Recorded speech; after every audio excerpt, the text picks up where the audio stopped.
Bonjour à tous, je suis Pauline et voici Rémi à côté de moi qui est avec nous ce soir. Alors, on vient de se connecter. Pour ceux qui ont déjà eu quelques sessions avec nous, vous le savez désormais, mais nous ne vous voyons pas, nous ne vous entendons pas. Néanmoins, nous avons un petit chat en bas à droite de l'écran qui nous permet de discuter entre nous et d'écrire et de pouvoir communiquer de cette façon. Je vois que vous êtes déjà certains à être présents. Donc, on va attendre quelques minutes que les gens se connectent, bien sûr. Donc, Rémi est depuis la Haute-Vienne, c'est ça, hein, Rémi? C'est ça. Hier, on avait Nicolas qui était en Inde, Anne à Lille, et puis notre première conférence était aussi avec des Lillois. Donc, ça nous permet vraiment de pouvoir vous présenter le groupe ICAM effectivement dans sa pluralité et de voir qu'on est partout. Et qu'on peut, c'est l'avantage de ces sessions confinées, pouvoir présenter des choses de partout en France. On a toujours, c'est notre outil pour la troisième fois, on commence à maîtriser les choses, à avoir des liens qui fonctionnent. Voilà, je vois que les gens arrivent dans la connexion beaucoup plus facilement que les autres fois, donc je suis bien contente. Voilà, j'attends encore quelques petites minutes. On va pas tarder. Bonsoir aux personnes qui se connectent maintenant. Donc, je disais, on attend encore quelques petites secondes avant de démarrer que les personnes se connectent toutes. Bon, je sais que souvent, ça se fait au fil de l'eau, mais voilà. Donc, ce soir, c'est notre dernière session. La dernière session de ce cycle de 3 conférences que nous avions organisées pour remplacer en fait les soirées des donateurs que nous avions l'habitude de faire. Malheureusement, cette année, on a choisi tout de suite de ne pas tenter quelque chose et on a eu plutôt raison, évidemment. Ça nous paraissait compliqué dans le cadre actuel d'imaginer même un peu plus tard se retrouver. Donc, on a souhaité ce format en ligne. C'est vrai qu'en plus, avec les mois passés, tout le monde a l'habitude maintenant de ces conférences, webinaires, desquelles on peut se connecter finalement assez facilement aussi et de partout. Donc, ça, c'est l'avantage. Donc, on a démarré le conférence ICAM sur le discernement avec la session de Laurent Falk et de Bernard Bougon. On va pouvoir finalement certainement avoir un replay disponible dans quelques temps. La seconde conférence qui était hier était sur le parcours ouvert. Donc là, vous pouvez d'ores et déjà retrouver le replay sur le site. Quand vous allez dans l'accès au live ou dans mon programme, vous verrez le replay d'hier pour ceux qui l'auraient raté. Et puis ce soir, notre troisième conférence qui porte sur les Fab Labs, qui est vraiment l'illustration, je trouve, la plus actuelle de l'innovation pédagogique à l'ICAM. Donc c'est Rémi qui va nous en parler. Alors juste pour remettre un peu les règles de la session, pour ceux qui ne les connaîtraient pas, je vous le redis, nous ne pouvons pas vous voir, nous ne pouvons pas vous entendre. Donc vous avez le chat en bas à droite de votre écran qui vous permet de communiquer avec nous. Donc si vous ne vous voyez pas à l'écran, c'est tout à fait normal, on n'est pas sur les autres plateformes en ligne. Ensuite, nous allons donc avoir la présentation de Rémi qui va durer environ une demi-heure. Et puis ensuite, on aura un temps d'échange et de questions donc grâce au chat en ligne. Et vous pourrez soit poser des questions au fil de l'eau, au fil de la conférence. Ensuite, on reprendra. Si jamais c'est sur un point précis, moi, je poserai la question à Rémi qui me permettrait de le couper si je vois que disons que c'est pertinent sur le moment.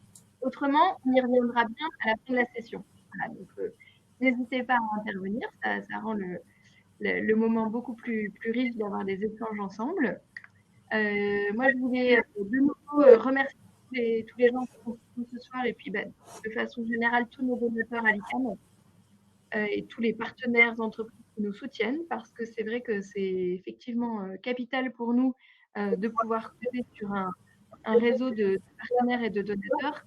Comme on l'a déjà dit, c'est vraiment grâce à nous que nous pouvons mener des projets sans lesquels ce serait vraiment compliqué pour une institution d'enseignement supérieur de lancer des choses de façon aussi rapide et aussi aboutie, je dirais. Donc là, typiquement, sur l'exemple du Fab Lab, on va arriver d'ici quelques temps à avoir des Fab Labs sur chacun de nos sites. Ça a été fait de façon assez rapide, voilà, ça a été développé de façon très complète. Donc ça aussi, c'est grâce au soutien de nos donateurs et de nos partenaires qu'on peut le faire. Je crois que Rémi tout à l'heure va nous parler du Fab Lab qui se trouve à Douala au Cameroun. Il a été notamment très très aidé par la Fondation Orange. Et puis on a aussi nos Fab Labs sur les sites qui ont bénéficié du soutien de la Fondation Ferrovro qui a aussi aidé ces projets à voir le jour. Donc voilà, encore une fois, votre soutien, c'est pour toutes ces innovations qui existent à l'ICAM, que ce soit d'avoir une chaire de recherche et d'enseignement sur le discernement, que ce soit de lancer un parcours de formation en quelques mois sur tous nos sites, ou que ce soit pour faire des Fab Labs. C'est effectivement grâce à vous qu'on peut le faire et on vous remercie du fond du cœur pour tout cela. Alors maintenant, moi, je vais arrêter de parler. Je vais laisser la parole à Rémi et à sa présentation. Et je vous souhaite une bonne conférence parce que ça va s'avérer passionnant. Merci beaucoup, Pauline. Je vais juste partager mon écran parce que je m'aide d'un petit support pour vous présenter un peu ce que l'on fait à l'ICAM. Voilà, donc bonjour à tous. Merci à vous de vous être connectés pour qu'on parle aujourd'hui des Fab Labs à l'ICAM. Je suis donc Rémi Ducrot, je suis le responsable du déploiement des Fab Labs au niveau du groupe ICAM et je suis moi-même un ingénieur ICAM. J'ai eu l'occasion de travailler notamment 3 ans sur le site de Chennai en Inde et 4 ans sur le site de Paris-Sénart. Donc aujourd'hui, on va se poser la question. Alors attendez que je me mette dans les bonnes conditions. Hop, on est bon. On va essayer de répondre aux questions suivantes aujourd'hui. Qu'est-ce qu'un Fab Lab? Pour ceux qui ne sont pas familiers du sujet, on va voir rapidement qu'est-ce que c'est qu'un Fab Lab. On va voir pourquoi est-ce qu'on a des Fab Labs à l'ICAM, quelle est l'idée derrière la mise en place des Fab Labs à l'ICAM. On va voir comment ça marche et on va voir où on en est aujourd'hui à l'ICAM sur l'ensemble de nos sites à travers le monde. Donc comme on vous a dit, n'hésitez pas à poser des questions au fur et à mesure, Pauline me coupera ou alors on fera un bilan à la fin. Alors un Fab Lab, qu'est-ce que c'est? Un Fab Lab, c'est un espace qui permet de réaliser ses idées, de valider ses idées en les fabriquant. Alors, comment est-ce que l'on fait ça? Eh ben, on utilise des machines à commande numérique, comme des imprimantes 3D, des découpes laser, des découpes vinyle, des machines à commande numérique, des fraiseuses, etc. Et ce côté machine à commande numérique, c'est essentiel dans un Fab Lab, parce que pour que l'on puisse fabriquer nos idées via ces machines-là, ce qui est intéressant, c'est qu'on va utiliser des données. Et donc, du coup, on va pouvoir transformer nos idées en données. Et cette partie, cette spécificité des Fab Labs est tout à fait importante parce que un Fab Lab, c'est pas un espace qui n'est pas ouvert à tous et dans lequel on fait que des choses pour soi, mais c'est plutôt un espace qui se veut extrêmement ouvert, extrêmement partagé. Et le fait d'avoir des objets que l'on peut fabriquer avec des fichiers, ça veut dire qu'on peut facilement partager ces fichiers à d'autres Fab Labs. Donc c'est un modèle qui fonctionne et qui est intéressant s'il y a beaucoup de Fab Labs dans le monde et qu'on est connecté à ces Fab Labs. Si aujourd'hui j'ai par exemple une problématique chez moi, je dois réparer ma machine à laver ou le pied de ma machine à laver ou une petite pièce de ma télécommande, eh ben je vais pouvoir la fabriquer dans mon Fab Lab localement avec les matières que je trouve localement. Voilà, donc je vais pouvoir le faire comme ça et je vais partager mon fichier à l'ensemble du réseau des Fab Labs, des autres utilisateurs des Fab Labs. Et comme ça, s'il y a quelqu'un quelque part ailleurs dans le monde qui a la même problématique de moi, eh ben, elle pourra prendre mon fichier, elle pourra l'utiliser pour fabriquer elle-même ses fichiers, ses objets. Elle pourra même améliorer les objets, les repartager et on crée ainsi une espèce d'intelligence collective.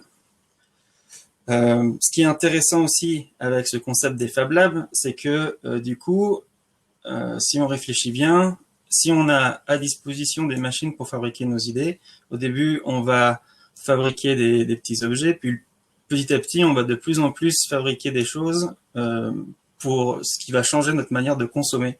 On va consommer plus local, mais aussi en s'inspirant de ce qui se fait partout dans le monde et on va partager ce qui est fait dans le reste du monde. C'est un modèle qui est intéressant et qui peut être un peu viable si effectivement il y a beaucoup de Fab Labs ou d'espaces similaires dans le monde et que ces espaces partagent les mêmes machines. Eh bien, voyons voir ce qu'il en est aujourd'hui. Aujourd'hui, dans le monde, il y a à peu près 2000 Fab Labs qui sont dans plus de 100 pays. Donc c'est une réalité. Aujourd'hui, les Fab Labs, ils sont implantés partout dans le monde. Et ce sont des espaces qui sont ouverts à tous, qui utilisent des machines à commande numérique pour fabriquer des idées.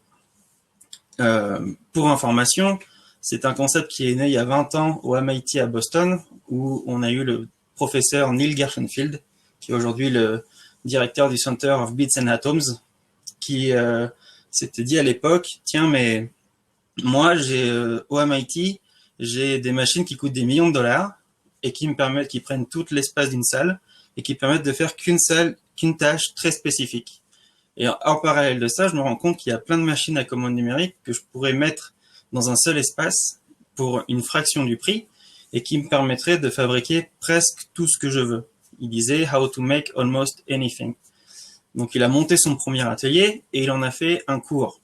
Ce cours s'appelait justement « How to make almost anything » au MIT, où il expliquait à ses étudiants comment utiliser les machines et il demandait à ses étudiants de s'approprier les machines pour réaliser des projets qui allaient répondre à des problématiques qu'ils avaient eux.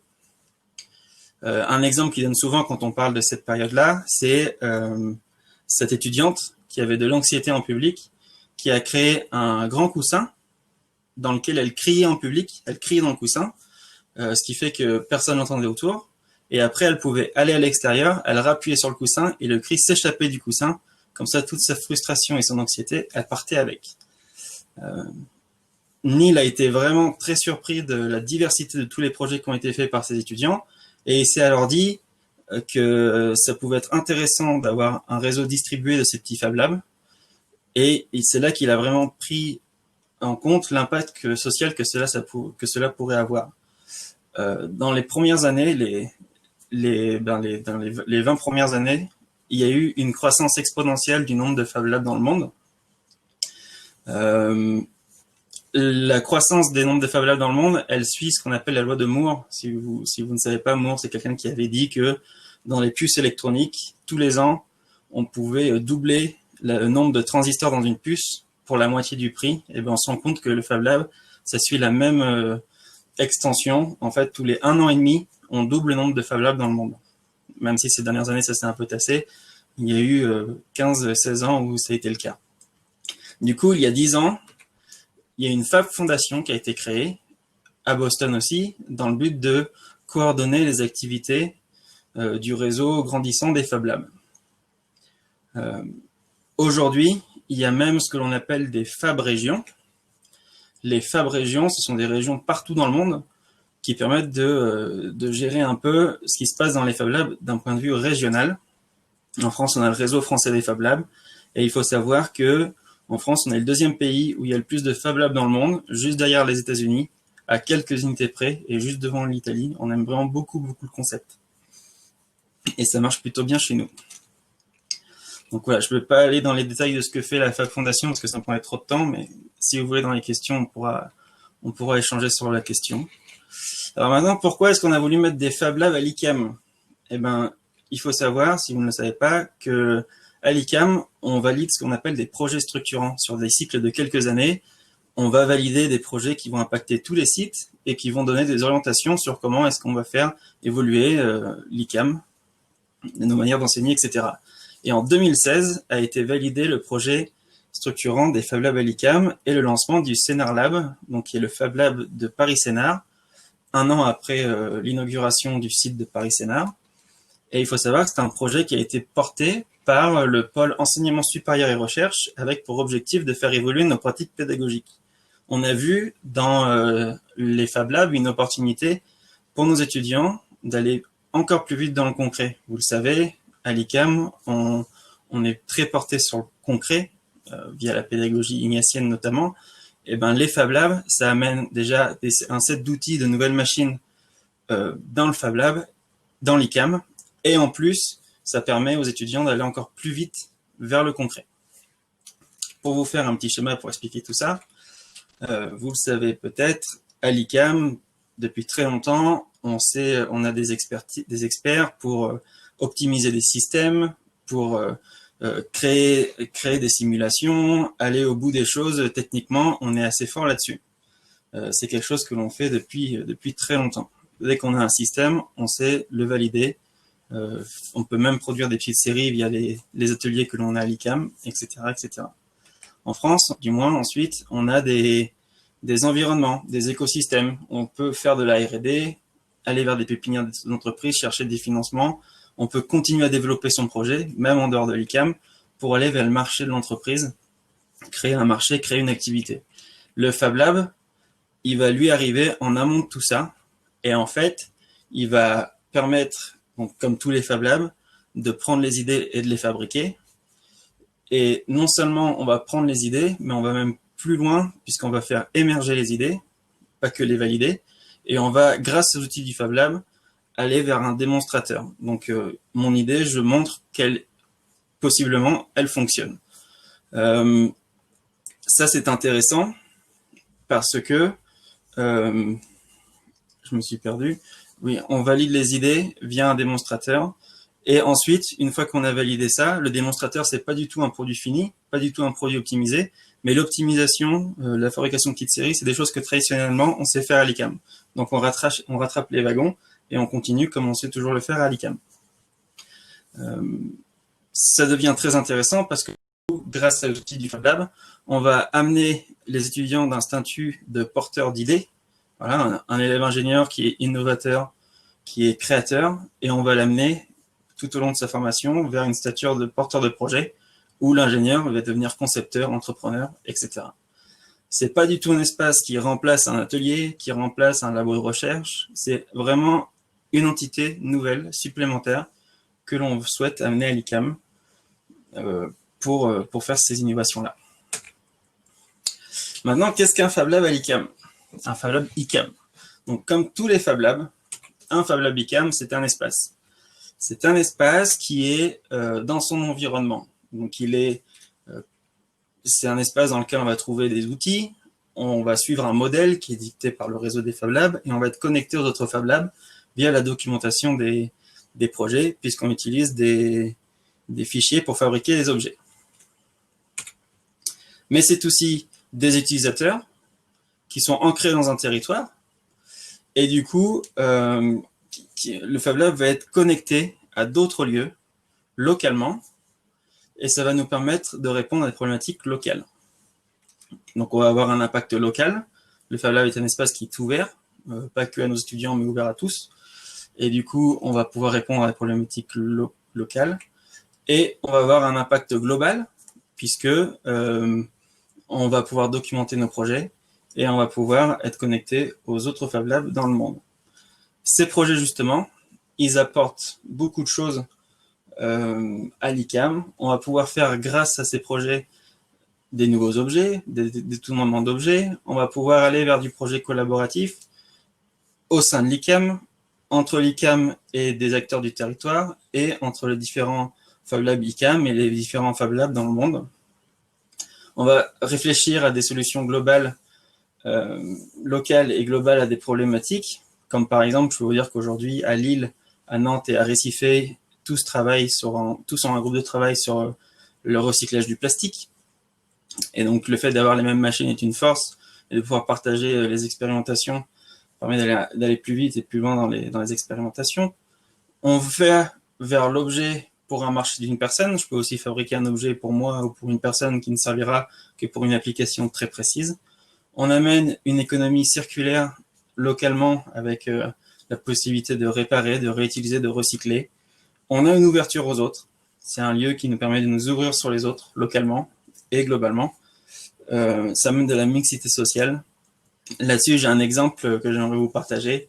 Quand je faisais des ouvertures au public à Sénart, j'ai tout de suite été très surpris de la mixité sociale que ça apportait. Des gens de tout horizon venaient. Et j'ai notamment un exemple qui me reste en tête. C'est un jour où on avait un jeune collégien qui avait 11 ans, qui, lui, son truc, c'était les drones. On lui a appris à faire de la CAO. il imprimait ses pièces en 3D pour modifier son drone. Et à côté, on avait une personne retraitée qui, elle, venait au Fab Lab parce que sa passion, c'était les maisons de poupées. Et elle aimait beaucoup les outils du Fab Lab parce que ça lui permettait vite de faire des choses dans ses maisons de poupées. Et un jour, ces deux personnes se sont retrouvées autour de l'imprimante 3D. Un, parce qu'il voulait imprimer des pièces pour son drone, et l'autre personne parce qu'elle utilisait les imprimantes 3D pour faire des moulures pour sa maison de poupée. Et ça, c'est un exemple super parce que ces personnes ne s'est pas dit qu'elles se soient rencontrées autrement que ce soir-là autour de cette machine. Donc ça montre aussi que ces machines, c'est des machines communes à tous, mais qui permettent de faire énormément de choses différentes. Et à l'ICAM, bien sûr, les outils nous permettent de faire plus d'interdisciplinarité, de l'innovation pédagogique et de l'excellence technique. Maintenant, comment ça se passe un Fab Lab à l'ICAM? Alors, un Fab Lab à l'ICAM, c'est des espaces d'abord. Un Fab Lab, c'est deux espaces. C'est un espace idéation, donc c'est un espace modulable pour booster la créativité et faire émerger les idées. Et c'est aussi un espace prototypage, un espace de réalisation interdisciplinaire avec des machines de fabrication digitale pour valider les idées en prototype fonctionnel. Comme je vous l'ai présenté, le Fab Lab, c'est un endroit où on fabrique nos idées. Du coup, on aurait tendance à croire que c'est surtout des machines. Mais en fait, non, il y a bien deux espaces. Et la première, l'espace idéation, elle est tout aussi importante. Parce que si on n'a pas d'idée, eh ben, on n'a rien à faire dans un Fab Lab. Du coup, je vous ai mis des petits layouts pour que vous vous rendiez compte d'à quoi ça ressemble. Toujours sur le site de Scénar, on a ici l'espace idéation, qui est un espace au calme, un espace lumineux, un espace où on peut aménager la salle un peu comme on veut. Vous avez sur la partie gauche, vous voyez des tables, des chaises qu'on peut facilement bouger, des tableaux roulants, il y a aussi des panneaux phoniques qu'on peut bouger à notre guise. Ce qui est intéressant avec cette salle, c'est que quand on vient avec un groupe, la première chose que l'on fait, c'est on s'approprie l'espace et on met la salle dans la configuration qui nous convient le mieux. Parce que quand on fait l'innovation de la créativité, il n'y a pas de recette magique, sinon ce serait trop facile. Chacun a sa sensibilité, chacun se sent bien dans certains types d'espaces, et donc il faut que ces espaces soient modulables au maximum. Là, vous avez une configuration où on travaille en petits groupes, mais on peut aussi travailler faire une grande table et travailler autour d'une grande table. On a aussi eu des cas de configuration où on faisait des présentations devant un tableau, donc toutes les chaises passent à un tableau et une personne qui présente. Dans le cadre de modules de design thinking, j'ai même eu des étudiants qui travaillaient par terre. On peut travailler sur les murs, on fait des murs de post-it, etc., etc. Il n'y a pas tellement de limites, il faut respecter le lieu. Mais l'idée, c'est de s'y sentir bien pour faire émerger les idées et aller jusqu'à la validation d'une idée. Une fois qu'on a validé notre idée, on peut traverser le couloir et aller en face dans l'espace de prototypage. L'espace de prototypage, c'est là où on va du coup réaliser nos idées. Pour ça, là aussi, encore une fois, hein, c'est le layout de Scénar. Je vais vous expliquer les différentes zones. Déjà, ce qui est intéressant de noter, c'est qu'en termes d'espace, c'est la même chose d'un point de vue idéation, d'un point de vue prototypage. On est à peu près sur 200 mètres carrés des deux côtés. Et pour réaliser nos objets, on a donc différentes zones. On a tout d'abord, juste ici, un espace CAO, où on va du coup numériser nos idées, faire un modèle 3D sur l'ordinateur de notre idée pour... c'est la partie importante, hein, parce que toutes nos machines fonctionnent grâce à des fichiers informatiques. Donc si on n'a pas ces fichiers-là, on ne peut pas aller plus loin. On a ensuite un espace imprimante 3D, où là, on va, avec une imprimante 3D, fabriquer des petits objets qui servent principalement à connecter différentes parties d'un plus gros projet. On a ensuite une découpe laser, qui est, chez nous, la machine la plus utilisée dans nos Fab Labs. La découpe laser, c'est une machine qui, avec un laser, va découper en 2 dimensions des panneaux de bois, de plastique, de papier, de carton. Souvent, ce que l'on dit dans les Fab Labs, c'est qu'on vient pour l'imprimante 3D, parce que c'est une technologie un peu à la mode, et puis que c'est super impressionnant la première fois qu'on voit une pièce se fabriquer d'elle-même devant nous. Mais ensuite, on reste pour la découpe laser, parce qu'en réalité, la découpe laser, elle est très rapide et elle est très précise. Pour couper des grands panneaux d'à peu près 1 mètre carré, ça prend quelques minutes à la découpe laser, alors que l'imprimante 3D, faire une pièce de quelques centimètres cubes, ça peut prendre des heures. Du coup, très vite, quand on commence à réaliser des projets, on va vers la découpe laser. Même si elle ne fait que de la 2D, on peut penser assemblage et faire des projets en 3 dimensions, il n'y a pas de problème. Nous avons ensuite un espace électronique. C'est là qu'on va mettre de l'électronique dans notre système, des capteurs, des actionneurs, des systèmes pour se connecter au réseau. Je ne sais pas, ça dépend des projets. On peut utiliser des cartes avec des microcontrôleurs ou des microprocesseurs. Tout dépend de l'ambition de son projet. Et on va jusqu'au bout de l'électronique avec un poste pour fabriquer les cartes électroniques. Fabriquer les cartes électroniques, ça permet de rendre le projet un peu plus fiable. Même si on veut juste valider l'idée, il faut que l'objet final il soit quand même un minimum fiable. On peut aller plus loin grâce à la fraiseuse, la grande découpe de panneaux de bois, qui nous permet, elle, de découper des panneaux plus grands et donc d'être plus ambitieux dans la taille de nos projets. Et on finit avec un espace pour assembler avec des outils d'électroportatifs, etc. Un grand espace. Ces espaces, aujourd'hui, nous permettent d'accueillir une quarantaine d'étudiants sans qu'on se marche dessus. Après, ça commence à devenir un peu plus compliqué, mais on peut faire des choses en groupe sans problème dans ces espaces-là. Ce que je vous ai présenté là, c'est un nombre d'équipements standards dans nos Fab Labs à l'ICAM. Maintenant, chaque site a un peu une spécificité selon les besoins locaux, voilà, selon les affinités des uns et des autres. Par exemple, à Sénart, on a des machines pour faire de la soudure de composants électroniques de surface. À Lille, ils font de l'impression métal. À Toulouse, ils sont plus orientés textile et biolab, etc. À Nantes, pardon, à Toulouse, ils ont une machine, une imprimante 3D pour faire des circuits imprimés. C'est assez impressionnant, etc., etc. Donc tous ont leur petite spécificité en plus qui amène quelque chose de plus dans nos Fab Labs. Je vais continuer du coup sur les publics qui viennent utiliser les Fab Labs à l'ICAM. Donc on a principalement, quand on pense Fab Lab chez nous, on pense aux étudiants et aux collaborateurs, puisque c'est pour ça qu'on a amené les Fab Labs dans nos ICAM. Ça nous permet de réaliser des projets pédagogiques, de faire évoluer nos pratiques pédagogiques. Ça permet aussi d'animer des clubs, de responsabiliser les étudiants, puisque l'animation du lieu, c'est particulier. C'est pas comme un atelier où il y a un chef d'atelier et on doit faire des démarches pour accéder au lieu.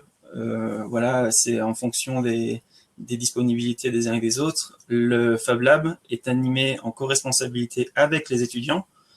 Et du coup, ça permet des ouvertures plus larges. Et il y a même des séances d'ouverture où il n'y a que des étudiants. Même si sur chaque site, il y a un Fab Manager qui est un collaborateur ICAM qui gère l'espace dans son ensemble, il y a des ouvertures qui sont gérées uniquement par des étudiants. Ce qui permet aussi la réalisation de projets personnels pour tous, chose qui était moins facile de faire avec les machines des ateliers auparavant. Mais ce n'est pas tout, on accueille aussi des startups, des PME, s'il y a des besoins de développement de produits ou alors de faire de la sous-traitance R&D. Tout ça, c'est des choses qui sont possibles de faire dans nos Fab Labs. Et il y a bien évidemment le grand public pour le côté mixité sociale et tout ce que ça apporte. C'est une mission pour nous de donner accès au public, le Fab Lab accessible au public pour donner le goût des sciences et pour partager la technologie au plus grand nombre. Je vais vous détailler maintenant un petit peu plus les différents publics. Pour les étudiants et les collaborateurs, le Fab Lab, ça permet pour l'étudiant d'apprendre de ses erreurs. Alors, il y a une chose qui est très importante avec la notion des Fab Labs, c'est que par rapport au coût d'utilisation d'un atelier, d'une machine-outil, les coûts d'utilisation d'un Fab Lab, c'est vraiment assez marginal. Du coup, on va très vite amener l'étudiant vers une posture où on va lui dire va sur le concret, fail fast, fais des erreurs. Tu as le droit de faire des erreurs dans le Fab Lab, tu vas faire des erreurs. Moi, ça fait 5 ans que je suis dans les Fab Labs et je fais encore des erreurs. Tu as le droit de faire des erreurs. Si tu fais une erreur, prends 2 secondes pour comprendre pourquoi tu as fait ton erreur. Et du coup, refais plus cette erreur. Et c'est un mode d'apprentissage assez vertueux où j'apprends en faisant réellement. Ça permet d'aller plus loin en autonomie dans la réalisation de ces projets, puisque c'est un atelier qui se veut assez accessible. Et ben du coup, après les cours, je peux continuer à bosser sur mon projet. Après le projet, si je veux aller plus loin dans mon projet, je peux continuer à aller dans mon projet. J'ai même eu des étudiants qui sont venus parce qu'ils voulaient réaliser une maquette pour une présentation alors que c'était pas du tout dans le programme. C'est des choses qu'ils peuvent faire pour aller plus loin si c'est vraiment des choses qu'ils ont envie de faire. Les étudiants deviennent plus autonomes, plus créatifs et plus entreprenants et ils apprennent et ils partagent avec leurs pairs. Et ça, c'est très important vu qu'il y a des sessions qui sont ouvertes par les étudiants, et ben du coup, ils apprennent des erreurs des uns des autres, même par des gens de l'extérieur du public, qui n'ont rien à voir avec l'ICAM. Des fois, il y a des passionnés qui viennent, des gens qui fabriquent leurs machines, etc. Et ils partagent leur savoir-faire avec les jeunes. Les jeunes partagent aussi avec les gens de l'extérieur. Voilà, c'est tout un monde de partage. Pour les collaborateurs, le Fab Lab permet de fabriquer un démonstrateur, par exemple. Alors moi, j'ai un exemple. Quand j'étais à Sénart, je donnais des cols pour les prépas. Et quand arrivait le moment des liaisons mécaniques, moi, j'avais imprimé toutes les liaisons mécaniques, je les avais modélisées, je les avais imprimées pour que les étudiants puissent comprendre les efforts transmissibles. Si un étudiant, au bout d'un moment, avait du mal avec une lecture de plan, je lui donnais les liaisons mécaniques et puis il pouvait se rendre compte, parce qu'il le touchait avec ses mains, des efforts qui étaient transmissibles ou non. C'est des techniques qui ne marchent pas pour tout le monde, hein, parce qu'encore une fois, on n'est pas tous pareils, mais ça a permis à quelques-uns de mes étudiants de se débloquer sur ce point-là. Les collaborateurs pourraient aussi utiliser le Fab Lab pour fabriquer une maquette pédagogique. Donc là, c'est un niveau au-dessus, c'est je fabrique un banc de TP pour que les étudiants travaillent dessus, instrumentent peut-être une partie de la maquette et comprennent un système qui est enseigné en cours. Ça permet de mettre les étudiants plus rapidement en projet. Donc ça, c'est très intéressant aussi. Par exemple, dans le cas d'un projet robot, au lieu de passer du temps à détailler l'architecture d'un robot, les différentes parties, etc., on peut dire, par exemple, aujourd'hui, on a 2 heures, on va travailler sur comment est-ce qu'on pilote les moteurs d'un robot. Je vais prendre 15 minutes au tableau pour expliquer les grandes lignes, ce qu'il faut faire, ce qu'il ne faut pas faire. Et le reste du temps, vous allez au Fab Lab, vous faites une maquette, vous montrez que vous avez compris et que vous avez réussi à faire à contrôler le robot. Et voilà, on valide une spirale comme ça, on fait du développement en spirale. Et chaque nouveau cours, ça va être une nouvelle spirale où on rajoute un étage, une couche dans la conception du produit. Et on valide la montée en compétences des étudiants. Et ça, c'est tout à fait intéressant parce que quand on parle de montée en compétences, eh ben, il n'y a pas de plafond. Et avec les outils du Fab Lab, on peut être tout à fait limité, faire des choses très basiques, mais si on utilise bien les machines et qu'on a une bonne connaissance de toutes les machines, on peut faire des projets vraiment très très poussés. Je vous mets une petite vidéo qui vous montre un exemple de réalisation dans le Fab Lab que l'on a en Vendée. Donc, des étudiants dans un club ont utilisé la découpe laser pour réaliser des goodies pour leur club. Donc ils ont d'abord fait un outillage et ensuite ils ont mis leur objet qu'ils ont personnalisé. Bien évidemment, les clubs, c'est des choses, des associations, c'est des choses qu'on a à l'ICAM depuis très longtemps. Et une asso méca, une asso robot, une asso modélisme, ils se retrouvent vraiment très forts dans les outils du Fab Lab. Les assos écologiques, CAM aussi, peuvent réaliser des systèmes dans le Fab Lab. Donc, ça participe aussi au développement des associations à l'ICAM. Pour les startups et les PME, on a un site qui en particulier est axé pédagogie, mais aussi très ouvert sur l'accompagnement des entreprises. C'est notre site de Lille. Et il existe chez nous ce qu'on appelle la plateforme créative. Donc, il y a tous les outils d'un Fab Lab, mais qui va aussi beaucoup plus loin avec, on parlait tout à l'heure de l'impression métal.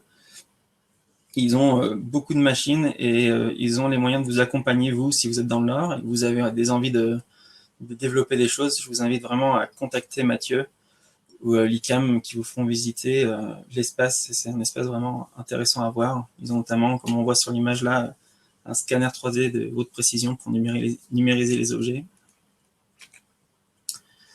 Maintenant, pour le grand public, je vais vous passer cette petite vidéo de 3 minutes qui retrace l'inauguration du Fab Lab de Douala qu'on a inauguré le 25 novembre, donc c'est tout frais.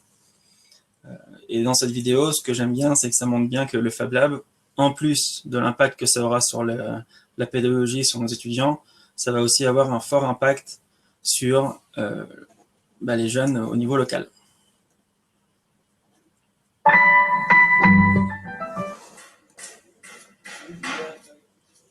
Coupure du ruban symbolique, découverte de la plaque par le représentant du gouverneur de la région du littoral et le directeur général d'Orange Cameroun, par ailleurs PCA d'Orange Fondation. Ces clichés marquent l'inauguration du Yensoki Lab des UCAC ICAM le 25 novembre 2020 à Douala. C'est le 4e Fab Lab solidaire du genre soutenu par Orange Fondation au bénéfice des jeunes apprenants. Nous sommes très contents de pouvoir contribuer au développement de la formation des jeunes.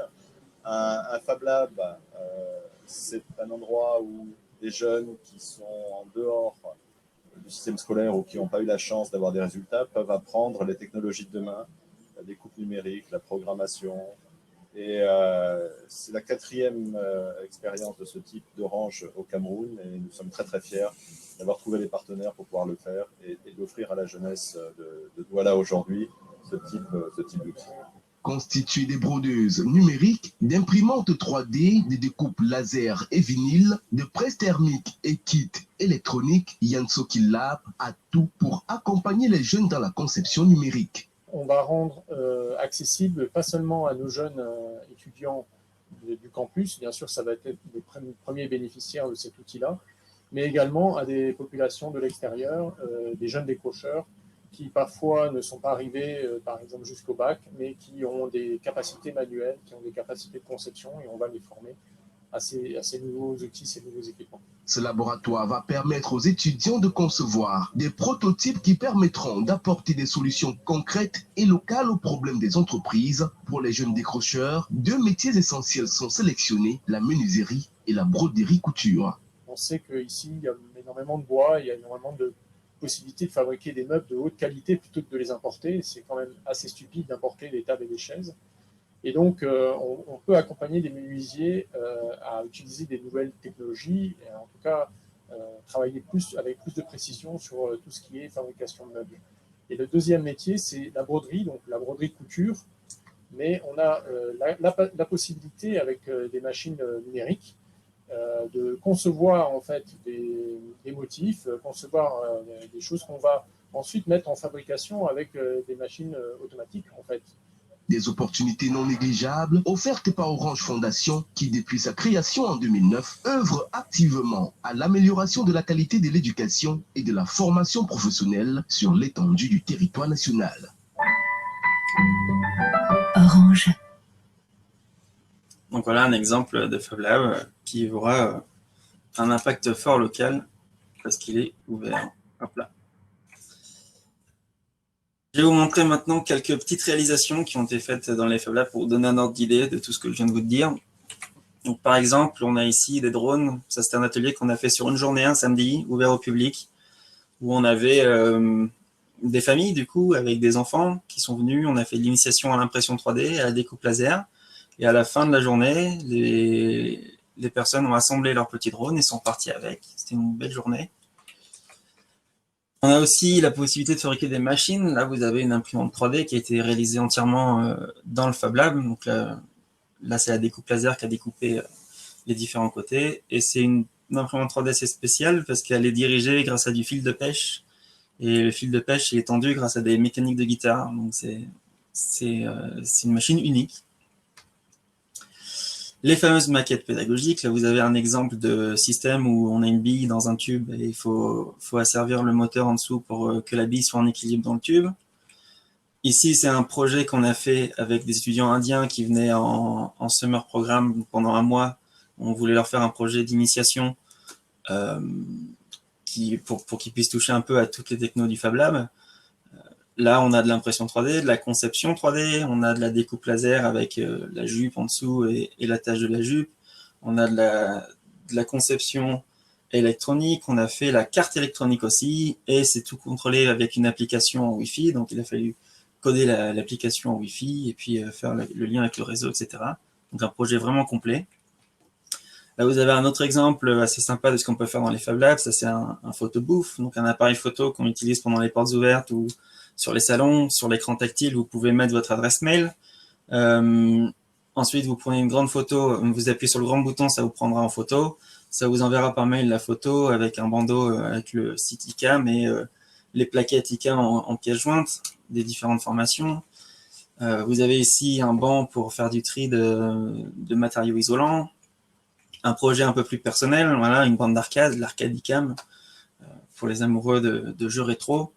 Et un projet aussi très complet, vous en avez peut-être parlé hier lors du parcours ouvert, un bateau autonome qui était fait 100% avec les outils du Fab Lab, y compris les cartes électroniques pour le contrôler, voilà, les hélices, la forme, le moule pour faire la coque, etc. Tout a été fait dans le Fab Lab. Pour terminer,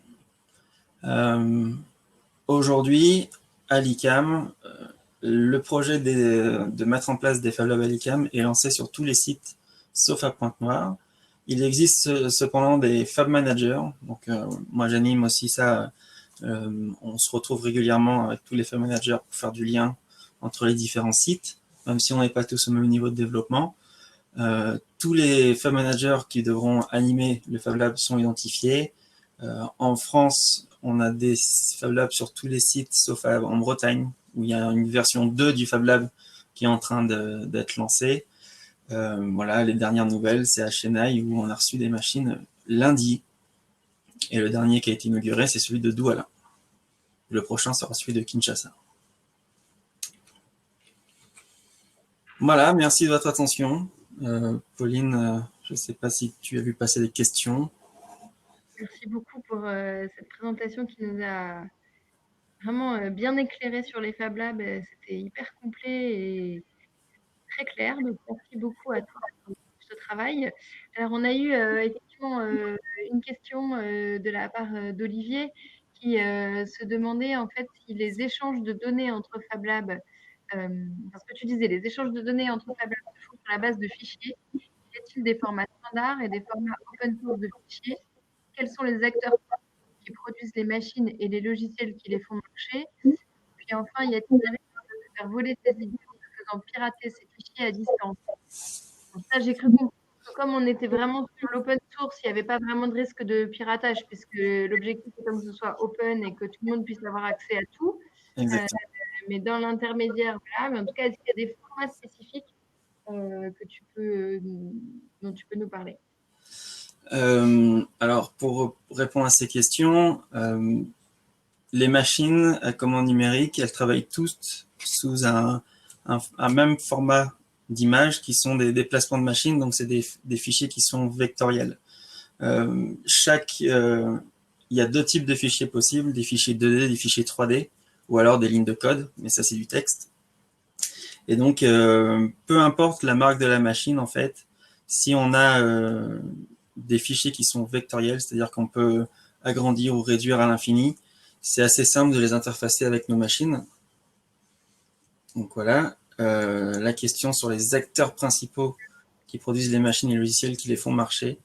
Alors, en fait, le réseau mondial des Fab Labs, la Fab Foundation, elle recommande, pour qu'il y ait une certaine unité, il y a un fichier en ligne que vous pouvez trouver, hein, tout est open source. Hein, donc, si vous allez sur le site de la Fab Foundation, il y a une liste d'équipements à avoir pour être certifié comme étant un Fab Lab. Et il y a des préconisations de machines, des préconisations qui sont faites suite à... C'est le réseau hein, qui préconise les machines, il n'y a pas d'actes commerciaux là-dessus. Ça dépend du prix, ça dépend de la fiabilité de la machine. Donc en général, on va plutôt vers les recommandations de la machine, de la Fab Foundation. Même si, en principe, des fois, localement, on trouve des machines qui sont aussi performantes que ce qui est proposé par la Fab Foundation. D'accord. Alors peut-être si tu arrêtes de partager ton écran, comme ça tu auras aussi accès au chat en ligne et puis tu pourras avoir les questions en même temps que moi. Il y a une autre question qui est posée par Arnaud Roy, qui nous dit, voilà, les projets qui naissent dans les Fab Labs ICAM sont-ils publiés et partagés sous la marque ICAM sur les sites de partage type GitHub, Thingiverse, etc. Y a-t-il une réflexion avec les étudiants sur la communication des projets vers l'extérieur, au-delà des partages des plans avec la publicité, l'accompagnement à l'usage, etc., etc. Donc, finalement, comment aussi on travaille avec les étudiants sur nos projets pour montrer aussi la part de l'ICAM dans ces innovations. Ou, voilà. Alors tout à fait, la documentation, c'est un sujet très intéressant, moi je trouve, parce que c'est vraiment, c'est très impactant au niveau des Fab Labs de partager ces fichiers. Cependant, on est toujours réticent à documenter ces projets parce que on pense que c'est du travail supplémentaire, alors qu'en fait c'est un outil dans la conception. Quand on documente en même temps que l'on fait notre projet, eh ben, si on doit revenir en arrière dans notre projet, moi ce que je dis, c'est une citation que j'aime bien, c'est documenter son projet, c'est s'envoyer une lettre d'amour à son soi du futur. Et ça s'est avéré vrai pour moi quand d'une année sur l'autre, je devais reprendre des projets parce que pour les cours, je relançais la même chose. Et ben, j'étais très content d'avoir documenté ce que j'avais fait parce que sinon j'aurais dû recommencer mon travail. Et du coup, c'est quand même, y a de la réticence sur la documentation du projet, ce que je comprends. Et pour faire comprendre ça aux étudiants et aux collaborateurs, il faut qu'on ait des outils pour que la documentation soit simple. C'est un travail de fond qu'on fait aujourd'hui avec le groupe des Fab Managers de l'ICAM. On a identifié une plateforme pour partager nos projets qui s'appelle Wikifactory, qui est une plateforme qui est très utilisée dans le réseau des Fab Labs, qui a plein d'avantages. C'est pour ceux qui connaissent, ça parlait de GitHub, j'ai vu. C'est un peu le même modèle que GitHub. On peut non seulement partager ses projets, mais aussi faire du travail collaboratif à distance avec d'autres personnes. Donc, si vous cherchez un peu sur le site, vous allez trouver, par exemple, on a un groupe de travail sur Wikifactory où on a mis en place, on a partagé des fichiers pour tester les machines et chaque site commence à mettre les tolérances de chacune de leurs machines. Comme ça, on aura sur une seule page, et c'est partagé à tous, les différentes tolérances de nos machines. Quand on commence un projet, c'est plus simple comme ça après. Donc, cette réflexion sur la documentation, maintenant qu'on a l'outil, on va l'année prochaine, je pense, voir plus largement comment est-ce qu'on propose des solutions facilitantes pour la documentation de projet. La documentation de projet se fera surtout sur ce site-là, je pense. Et ça peut être aussi des rendus pour des cours. Voilà, des étudiants, quand ils font des réalisations dans le Fab Lab, une partie de la réalisation finale, au lieu de rendre un rapport ou de faire un dossier, ça peut être aussi de documenter un projet et de le partager. D'accord. Bruno qui nous demande quelle est la durée moyenne d'un projet et quel est le budget moyen.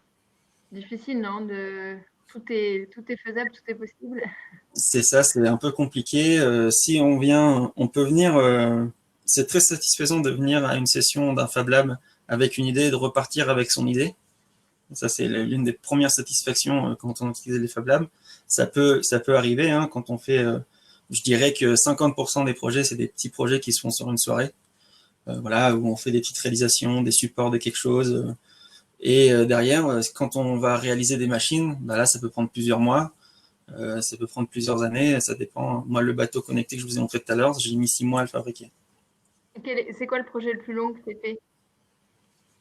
Bah, il y en a qui sont encore en cours, hein, mais je pense que des projets qui ont traîné sur 6 mois, 1 an, c'est pas rare. Moi, j'aime bien avoir plusieurs projets en cours, comme ça je passe de l'un à l'autre. Mais c'est très important pour moi de terminer les projets aussi. Donc, il y a des moments où je me mets la pression sur un projet et on le termine. Et ça va plus vite. Alors du coup, c'est un peu dans cette idée-là, Monsieur Fruchard qui demande, finalement, on a beaucoup de projets sur des imprimantes 3D ou des réalisations de cartes électroniques. Est-ce qu'on a des réalisations de pièces métalliques dans des Fab Labs ou pas? Pièces métalliques. Alors, une chose que je vous ai pas expliqué aussi, pas bien expliqué, c'est que le concept du Fab Lab, c'est vraiment de passer de l'idée à l'objet. Et pour passer de l'idée à l'objet, c'est pas l'objet final, c'est pas l'objet définitif. Mais donc du coup, on n'a pas besoin du tout d'utiliser le métal. On n'utilise pas de métal dans l'impression, dans les Fab Labs. Les seules fois où on utilise du métal, ça va être vraiment quand on va couper des extrusions en aluminium pour faire des châssis, par exemple. Ça, dans les Fab Labs, on le fait. Mais sinon, très souvent, avec le papier, le carton, le bois, le plastique, on peut valider notre idée. Et donc, la fonction du Fab Lab, elle est remplie. Pour aller vers le métal, on va vers les ateliers traditionnels de l'UQAM, c'est l'étape d'après. Même si aujourd'hui, à Lille, on a une imprimante 3D métal, c'est loin d'être le cas partout, quoi. Alors, je vais vous mettre dans le chat un lien vers un document que vous allez recevoir normalement dans les prochains jours dans vos boîtes aux lettres, mais je vous l'annonce en avant-première. On a fait en fait toute une lettre donateur qui arrivera pour le mois de décembre. Elle est sur les Fab Labs, voilà, donc avec tout ce que Rémi nous a expliqué. Vous allez le retrouver en détail dans cette lettre donateur qui va vous arriver. Donc voilà, vous pouvez déjà la regarder en ligne. Ça reprend effectivement pas mal de choses. Je ne sais pas si vous avez encore d'autres questions pour Rémi ou bien si voilà, vous avez pris très clair sur les Fab Labs. Je ne sais pas si habituellement on a des journées ouvertes sur les Fab Labs de l'ICAM, Rémi. Alors, ça dépend lesquels. Il y en a qui sont ouverts au public, comme on dit tout à l'heure. Donc, si vous allez sur les différents... connectez-vous au Fab Lab le plus proche de chez vous, de l'ICAM. Même si vous êtes loin d'un ICAM, allez visiter un Fab Lab. C'est toujours quelque chose de très intéressant. Si vous voulez visiter un Fab Lab à l'ICAM, je pense qu'il n'y a pas tellement de problème. Vous pouvez vous connecter avec un site et vous mettre en contact avec les bonnes personnes pour. Et sur les sites qui sont ouverts au public, venez pendant les ouvertures au public. Hein. Bien sûr, en ce moment, avec la crise sanitaire, c'est un peu moins évident, mais je vous l'ai dit, hein, un objectif clair, c'est d'ouvrir au public. Donc, vous êtes les bienvenus pour expérimenter avec nous dans nos Fab Labs. Et essayez de construire vous aussi des choses, vos idées, construire vos idées. Voilà, c'était ça, fabriquer les idées. Je vous remercie beaucoup tous pour avoir été présents lors de ces sessions.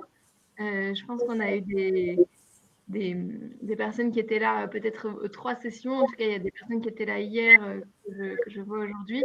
Je vous remercie beaucoup de nous avoir suivis. Merci Rémi à toi pour cette intervention qui était passionnante. Pas de problème. Comme je vous disais tout à l'heure, vous pourrez avoir accès au replay sur le site Conférence ICAM. On va le garder. On va pouvoir peut-être communiquer dessus aussi à l'avenir. Voilà, donc merci à tous. On vous souhaite une belle fin d'année, des bonnes fêtes dans ce contexte un peu difficile. Malgré tout, ça va être un beau moment de peut-être de retrouvailles familiales pour ceux qui le peuvent, dans les mesures possibles sanitaires, bien entendu. Encore une fois, on vous remercie pour votre soutien. On est vraiment avec Charlotte qui travaille avec moi sur notre dernière ligne droite en termes de dons. La fin d'année, c'est un moment voilà, de générosité. Comme on le disait il y a quelques jours sur les antennes télé, on compte sur vous, hein, c'est notre mantra et on sait qu'on peut compter sur vous. Et donc, merci pour ça. Et puis, n'hésitez pas, voilà, si vous avez des questions, vous pouvez toujours nous les poser à Rémi ou à moi. Je lui passerai les questions plus techniques. Si vous avez des envies ou quoi que ce soit, effectivement, comme Rémi le disait, rapprochez-vous de nous, tout est possible. On vous souhaite une bonne soirée et à très bientôt. Merci. Merci à tous. Au revoir.